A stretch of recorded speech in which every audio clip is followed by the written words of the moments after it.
আসসালামু আলাইকুম। যুদ্ধের আন্তর্জাতিক সকল সংবাদে আপনাকে স্বাগতম। শুরুতেই সংবাদ শিরোনাম, এরপর বিস্তারিত। মোদি রাহুলের তীব্র বাকযুদ্ধ, আন্দোলনে উত্তপ্ত ভারত। কুয়েতে মার্কিন সামরিক স্থাপনায় ইরানের হামলা। শিক্ষার্থীদের মাদক মামলায় ফাঁসানোর হুমকি মুম্বাই পুলিশের। কাশ্মীরের প্রধানমন্ত্রী হতে চান নওয়াজ শরীফ। আপনি যদি ইসরায়েলের ধ্বংস চান এবং মুসলিমদের পাশে থাকেন তাহলে ভিডিওতে লাইক করে চ্যানেলটি সাবস্ক্রাইব করে দিবেন।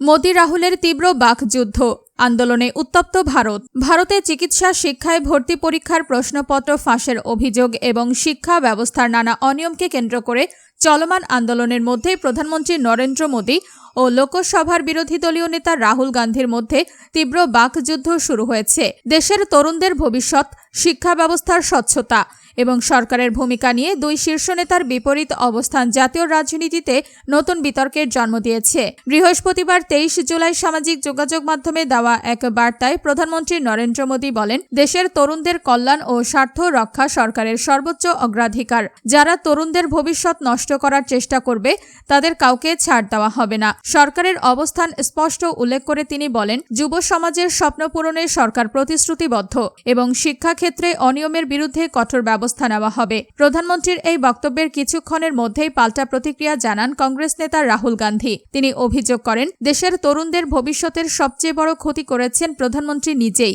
তার দাবি, বর্তমান সরকার শিক্ষা ব্যবস্থাকে ধ্বংসের মুখে ঠেলে দিয়েছে এবং যারা এই পরিস্থিতির জন্য দায়ী তাদের বিরুদ্ধে কার্যকর ব্যবস্থা নেওয়ার বদলে রক্ষা করেছে।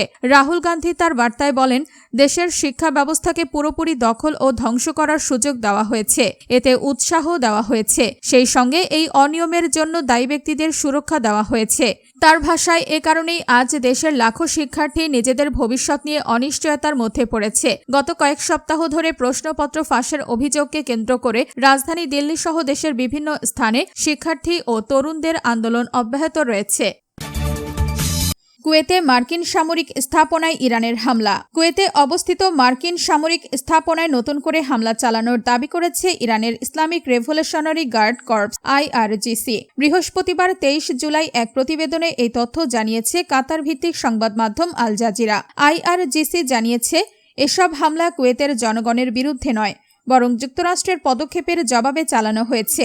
IRGCর দাবি, তারা আলী আল সালেম বিমান ঘাঁটিতে একটি বড় সামরিক সরঞ্জাম গুদাম, একটি প্যাট্রিয়ট ক্ষেপণাস্ত্র প্রতিরক্ষা ব্যবস্থা এবং মার্কিন MQ-9 ড্রোনের একটি হ্যাঙ্গার ধ্বংস করেছে। এছাড়া আল আদিরি ব্যারাকে মার্কিন সেনাদের আবাসন এবং দুটি হেলিকপ্টার হ্যাঙ্গারেও হামলা চালানো হয়েছে বলে দাবি করেছে IRGC। তাদের ভাষ্য, এসব হামলায় হতাহতের ঘটনা ঘটেছে এবং হেলিকপ্টার ও ড্রোনের ব্যাপক ক্ষয়ক্ষতি হয়েছে। IRGC আরও দাবি করেছে, যুক্তরাষ্ট্র ইরানে টেলিযোগাযোগ টাওয়ারে হামলা চালানোর জবাবে তারা একটি টেলিযোগাযোগ টাওয়ারকেও লক্ষ্যবস্তু করেছে। তবে IRGCর এসব দাবির বিষয়ে তাৎক্ষণিকভাবে যুক্তরাষ্ট্রের পক্ষ থেকে কোনো আনুষ্ঠানিক মন্তব্য বা স্বাধীনভাবে যাচাই করা তথ্য পাওয়া যায়নি। শিক্ষার্থীদের মাদক মামলায় ফাঁসানোর হুমকি মুম্বাই পুলিশের। ভারতের মুম্বাইয়ে শিক্ষার্থীদের চলমান বিক্ষোভের মধ্যে সামাজিক যোগাযোগ মাধ্যমে ছড়িয়ে পড়া একটি ভিডিও নতুন বিতর্কের জন্ম দিয়েছে। ভিডিওটি মুম্বাই কংগ্রেসের এক সাবেক টুইটার অ্যাকাউন্টে প্রকাশ করা হয়েছে। এতে দেখা যায়, পুলিশের পোশাকে পরা এক সদস্য বিক্ষোভে অংশ নেওয়া কয়েকজন শিক্ষার্থীকে ফের আন্দোলনে এলে মিথ্যা মাদক মামলায় ফাঁসানোর হুমকি দিচ্ছেন। গত কয়েকদিনে ককরোচ জনতা পার্টি CJP এর ডাকে মুম্বাইয়ের শিবাজি পার্ক, চেম্বুর ও আজাদ ময়দান সহ বিভিন্ন এলাকায় বিপুল সংখ্যক শিক্ষার্থী ও সাধারণ মানুষ বিক্ষোভে অংশ নেন। ভাইরাল ওই ভিডিওতে দেখা যায়, একটি পুলিশ ভ্যানে কয়েকজন তরুণকে বসিয়ে রাখা হয়েছে। ধারণা করা হচ্ছে তাদের বিক্ষোভ স্থল থেকে আটক করা হয়েছিল। সামনের আসনে বসা এক পুলিশ সদস্য তাদের বাড়ি ফিরে যেতে এবং আর কখনো বিক্ষোভে না আসতে বলেন। ভিডিওতে ওই পুলিশ সদস্যকে বলতে শোনা যায়, আবার এখানে দেখা গেলে তোমাদের জীবন শেষ করে দেব। এরপর তিনি আরো বলেন, তোমাদের ব্যাগে 50 গ্রাম মাদক রেখে মিথ্যা মামলা দেব, তখন সারা জীবন শেষ হয়ে যাবে। কাশ্মীরে প্রধানমন্ত্রী হতে চান নওয়াজ শরীফ। নির্বাচনে জয়ী হলে পাকিস্তানের অংশে থাকা কাশ্মীরের প্রধানমন্ত্রী হতে চান দেশটির সাবেক প্রধানমন্ত্রী ও পাকিস্তান মুসলিম লীগ নওয়াজ PMLN প্রধান নওয়াজ শরীফ। তার মতে এতে তিনি অঞ্চলটির উন্নয়ন কার্যক্রম সরাসরি তদারকি করতে পারবেন। সম্প্রতি কাশ্মীরের রাজধানী মুজাফফরাবাদে এক নির্বাচনী সমাবেশে দেওয়া বক্তব্যে নওয়াজ শরীফ এসব কথা বলেন। পাকিস্তানের সাবেক প্রধানমন্ত্রী বলেছেন, কাশ্মীরের গুরুত্ব আমার কাছে পাঞ্জাবের মতো। এটি আমার দ্বিতীয় বাড়ি। আমার পূর্বপুরুষরা কাশ্মীর থেকে এসেছিলেন। তিনি আরও বলেন, আমার দল যদি নির্বাচনে জয়ী হয় তাহলে আমি প্রধানমন্ত্রী শেহবাজ শরীফকে অনুরোধ করব আমাকে কাশ্মীরের প্রধানমন্ত্রী হিসেবে নিয়োগ দিতে, যাতে আমি ব্যক্তিগতভাবে এই অঞ্চলের উন্নয়ন তদারকি করতে পারি। আগামী 27 জুলাই থেকে 10 আগস্টের মধ্যে পাকিস্তানের অংশে থাকা কাশ্মীরে নির্বাচন অনুষ্ঠিত হওয়ার কথা রয়েছে।